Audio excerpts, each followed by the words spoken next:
I'm really excited because I got this really fancy air fryer and I love it. We tried it out for the first time last night. We made teriyaki chicken. It was so yummy. And the thing that I love most about this, the only thing that I've used it for so far, is the rotisserie feature, which the fact that a air fryer comes with a built-in rotisserie feature as a standard option is crazy to me. This thing is so cool. Now this is obviously a glass air fryer, so it's really nice because you don't have to like open up the air fryer to look at it, to make sure that things are cooking the way that they should be, or to, you know, up the temperature if you need to, or see if it's done, whatever. You can see everything through this glass bottom right here, which is really cool. Now, when I first pulled this out of the box, I couldn't figure out how to get it open. I was like turning it and like lifting in all these different things.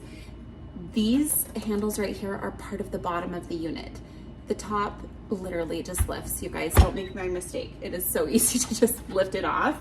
And then you're just gonna set it to the side and you can get to the bottom of the pan here. So again, this is a fully glass pan. You can see what's cooking on the inside. It's a really cool unit because of the different features like I mentioned. It's got a grate that goes down at the bottom so you can just set your food on it if you choose to just leave your food stationary.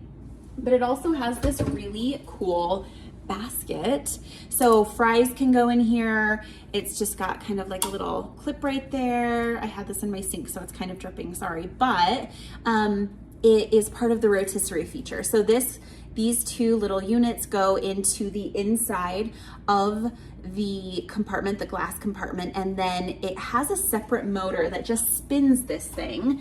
So if you're doing French fries, this is perfect. Vegetables, like if you're doing broccoli, this would be really good. Cauliflower, it would be really good. I could see asparagus being really good in there. So that's the basket that turns around. I could even see, you know what, I could see peppers, like roasting peppers. That would be super good. I will definitely try that on here, so I'm excited for that. But I wanted to show you, this is the actual rotisserie motor. Now this is separate from the rest of the unit, and this is battery powered. And you just turn it on right here. I don't know if you can see, you probably can't see, but it will spin the rotisserie. So I'll show you that in just a minute, but the light just shows you that it's on. So you just flip it off when it's done. You do not have to have that going while the unit is running because it is on a separate motor. You can choose when that's going or not. So for tonight's dinner, I'm actually going to throw some things in and let you see what it looks like, and then I will cut back and skip all the boring parts where it's just kind of spinning for, you know, 20 minutes or however long it's gonna take, but I will cut back and show you what it looks like at the end. So we are going to be doing some short ribs tonight. And this is the skewer that we're going to use. It's got two different ends. It's got kind of like a double nut end, and then it's got a single nut end. Now this bigger single nut end is what goes into this motor unit. It's gonna kind of clip in there, and the other side, here, let me show you how it goes, just so that we know. It's gonna clip in right there, and then this other side just drops right down. And then let me turn it on and show you. So it's in right now and it is spinning. It's a nice, slow, steady spin, and it does really well. Now, when I did the teriyaki chicken yesterday, it was perfectly cooked all the way around. It crisped up in just the right places. It was amazing. And after I skewer these, I'm gonna show you what you put on the end to kind of hold things in place. But I'm just going to kind of find the side here and just shove, like literally shove that up through there. It's not a sharp end, so obviously you have to give it some force, but it's not terrible.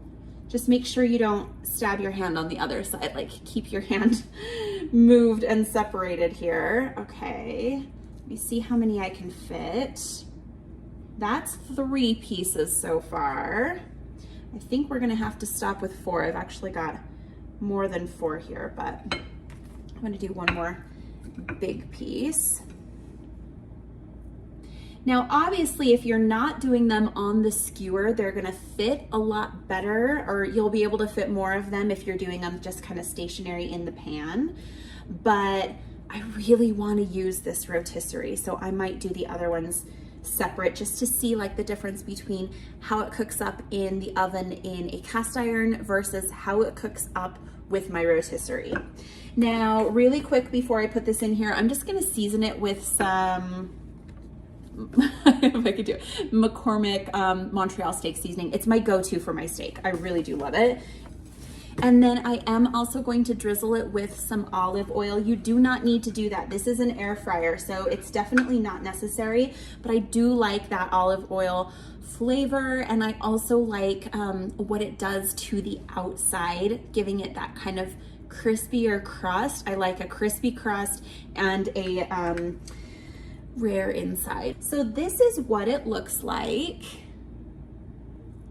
on my skewer. Now there's a couple of things that you need to do before you put this into the unit. And that's where these little guys come into play. There's two of these. They are identical.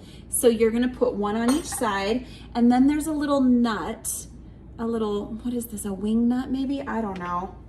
My husband would know. But anyways, you put that on the end as well to secure it. So let me see if I can kind of zoom down here so you can see this a little bit better.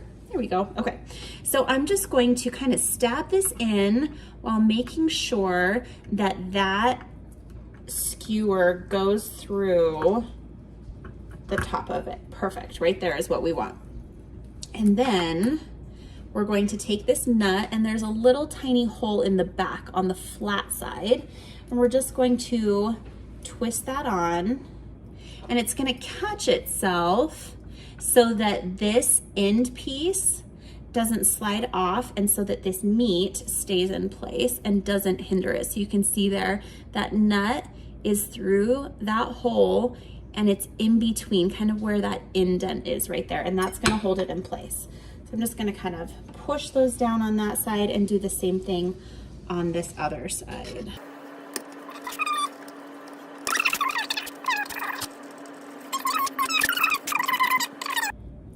Okay, let me try it one more time. That worked, and that popped in just perfectly. So now if I was to turn this on, let me just rinse my hands really quick. They are not clean, but at least they're rinsed. Okay, if I was to turn this on, you can see that meat just rotating. It's just doing its thing right there, which is perfect.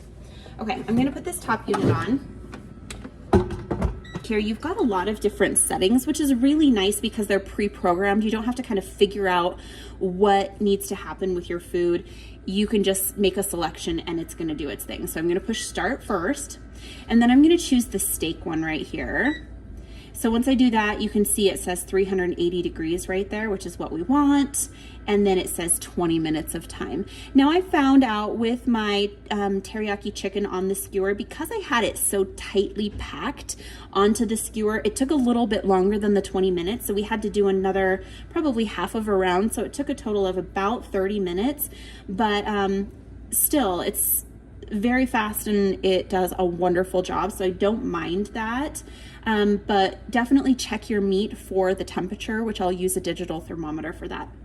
So once you make your selection, you can see what it is here. I can obviously go up if I feel like I need to, or go down and then change the temperature as well. But I'm gonna leave it as is for this, just to be able to tell you guys how well it did with that many pieces on there. But I am gonna push this little play button. It's like it literally is like a play pause button. So I'm gonna push that, and you can see down below, it queued up and turned on the light, and now it's just kind of going. It's gonna get hot, it's gonna do its thing, and it's gonna cook this food with that air fryer on there. Now, make sure that your unit is on correctly so that there's no holes to where the air is gonna escape.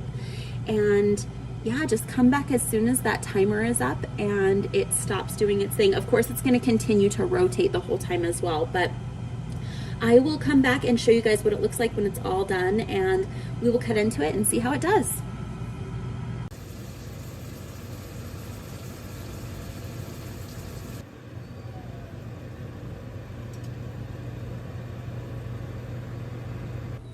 Okay, so my timer is up, and obviously the light itself on the unit has shut off. However, the rotisserie is still spinning because, again, that is a totally separate motor from everything else. So it's going to spin until you actually shut it off. Now I've got my thermometer right here that I'm going to use to read this, but first I'm going to kind of just move it forward a little bit so that I can grab this top and remove it. Now this glass is very, very hot, so definitely be careful. I'm going to shut this off just to do a temperature read on it. Now this is showing me 107 degrees, and for medium rare it needs to be 130. So I've got some time still. The ones on the end, it looks like, are quite a bit higher though, which makes sense. I mean, the more tightly packed you have this meat, the more it's going to be a little bit cooler in the center and a little bit warmer on the edges. So I've got 145, 150. The centers are still only like, that one's showing 105. Right now at this temperature, I will definitely not pull these off. I don't want to risk any kind of foodborne illness. I want to get it at least to 130 for my personal preference at least. And my husband likes them a little bit more done. And so, gosh, that sure is close to being totally done though. So I'm going to just watch these. I'm going to give them maybe 5 more minutes and see how that does. So let me just put the unit back on here. I'm going to turn the rotisserie back on, and I am going to set this, turn it back on, hit that. I am going to take the time down. I'm going to do it for about 5 minutes, and the temperature is still at 380, so we'll go ahead and keep it that way, and then I'm going to push that play button again. You can see the light came back on, and you know that the unit is going. So glass, totally hot. Make sure you don't touch that or get anywhere near it. Obviously, if you have plastic or anything near it, it will probably warp and melt. So keep everything away. You want to keep a solid distance all the way around. It's warm right here, but it's not too hot. But otherwise, the unit's doing great, and we'll check back on it in a few minutes. Okay, we are ready to pull this out. I took the temperature, and it is coming in at 135, right in the center of these middle ones. It's actually up to 141 now because as it rests, obviously it rises, and then it's 150 on the end. So it's not too big of a jump between the two. It does come with this handy little grabber thing. So we're gonna see how that works. I have not used it, so I do not know.